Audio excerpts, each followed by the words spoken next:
մի շատ կարևոր հարց կա, որի մասին ուզում եմ բաց անկեղծ ձեզ հետ խոսել։ Ինձ համար պարզ է, որ Ռուսաստանը Հայաստանին չի համարում գործընկեր պետություն։ Մեզ նայում է որպես իրենից կախված պետություն։ Նայեք, արգելեցին Հայաստանից ծաղիկների ներմուծումը, կոնյակի ներմուծման հետ կապված արգելքներ, խնդիրներ, ասենք Հայաստանից ծաղիկ այդքան ներմուծվում էր, 100 տարի կոնյակ էր ներմուծվում, այդ ինչ եղավ, որ մի անգամից արգելքներ դրվեցին, ջերմուկի հետ կապված խնդիրներ, հայկական իշխանի հետ կապված խնդիրներ, էլի սպառնալիքներ, այս ամենը պարզ է, չէ, որ Ռուսաստանն անում է, որպեսզի իր ուզած հարցերը առաջ տանի, օրինակ նախընտրական այս վիճակում ինչու է նման բան անում,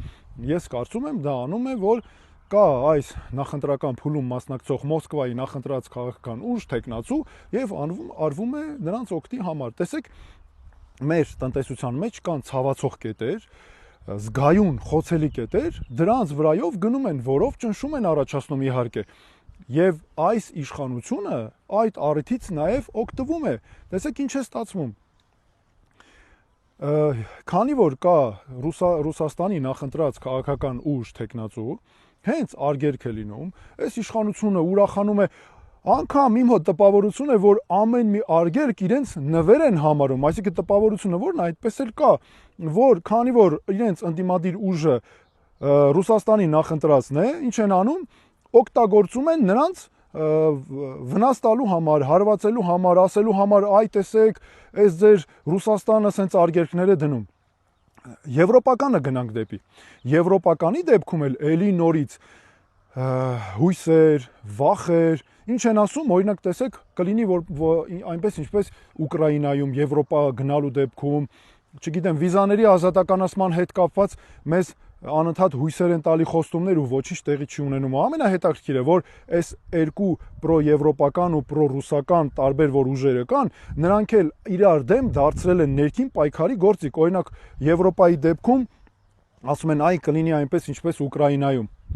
Այս պրո-եվրոպականներն էլ հենց Ռուսաստանը արգելք է դնում, ասում են, այ տեսեք,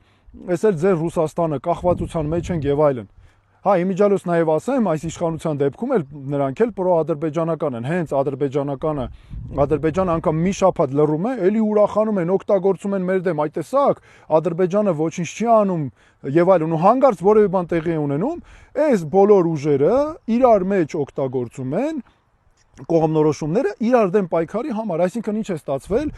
արտաքին կողմնորոշումը դարձել է ներքին պայքարի գործիք, իրար դեմ պայքարի գործիք։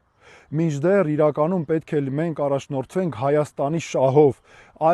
սա է լուծումը, Հայաստանի շահով առաջնորդվելու դեպքում, տեսեք ես ոնց եմ մտածում,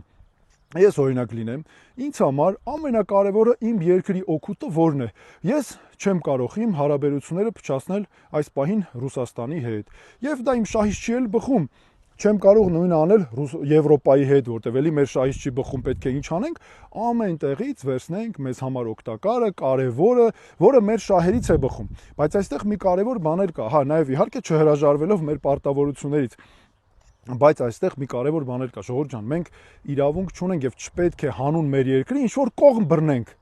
Եթե ինչ որ կողմ ենք բռնում ու ամբողջը դնում ենք այդ կողմի վրա, օրինակ Ռուսաստան, Եվրոպա, Ամերիկա, չգիտեմ, Ադրբեջան էս իշխանության դեպքում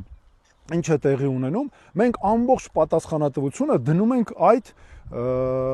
կողմի վրա, օրինակ Ռուսաստան, եւ ասում ենք վերջ, Ռուսաստանն ամեն ինչի մեղավոր եւ այլն, բայց ժողովուրդ ջան, մենք ինքներս մեր հարցերը պետքա լուծենք, այդ երկրներից ամեն մեկը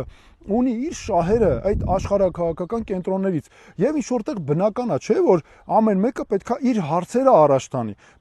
ժողովուրդ ջան, մեր հարցերով պետք է առաջ տանի, այ հենց մենք, ես, Արման Թաթոյան, ես ղեկավարվում եմ բացառապես Հայաստանի շահով, իմ համար կարևորը Հայաստանի շահն է, իմ երկրին ինչ է պետք, այ այդպես էլ պետք է շարժվենք մինչև վերջ։ Իսկ մինչ այդ, ինչպես ասում են, ես առաջարկում ենք մենք մեր մայրերին, մեր քույրերին, մեր աղջիկներին, դուստրերին ծաղիկներ առնենք, նվիրենք, որ մեր նաև տեղական ծաղիկ արտադրողներին օգնենք, մեր ջերմուկը գնենք, մեր ապրանքը Միջև որ մեր բոլոր հարցերի լուծումները ստանանք, այ երբ լինի Հայաստանում Հայաստանի շահով շարժվող իշխանություն ու ղեկավար, այդ ժամանակ այս բոլոր հարցերը կլուծվեն, որտեղ մենք ամեն տեղից էլ ունենք կարևոր հարաբերություններ, օգուտներ ստանալու, տալու նաև, այսպես է ձևավորվում հավասար գործընկերությունը։ Հունիսի 7-ին խնդրում եմ վստահեք մեզ, այս ամենը իմ գաղափարներն են, մեր թիմի գաղափարախոսությունն է, վստահեք, որ արդարությունը գա մեր երկիր։ Քվեաթերթիկ համար 6, շնորհակալություն։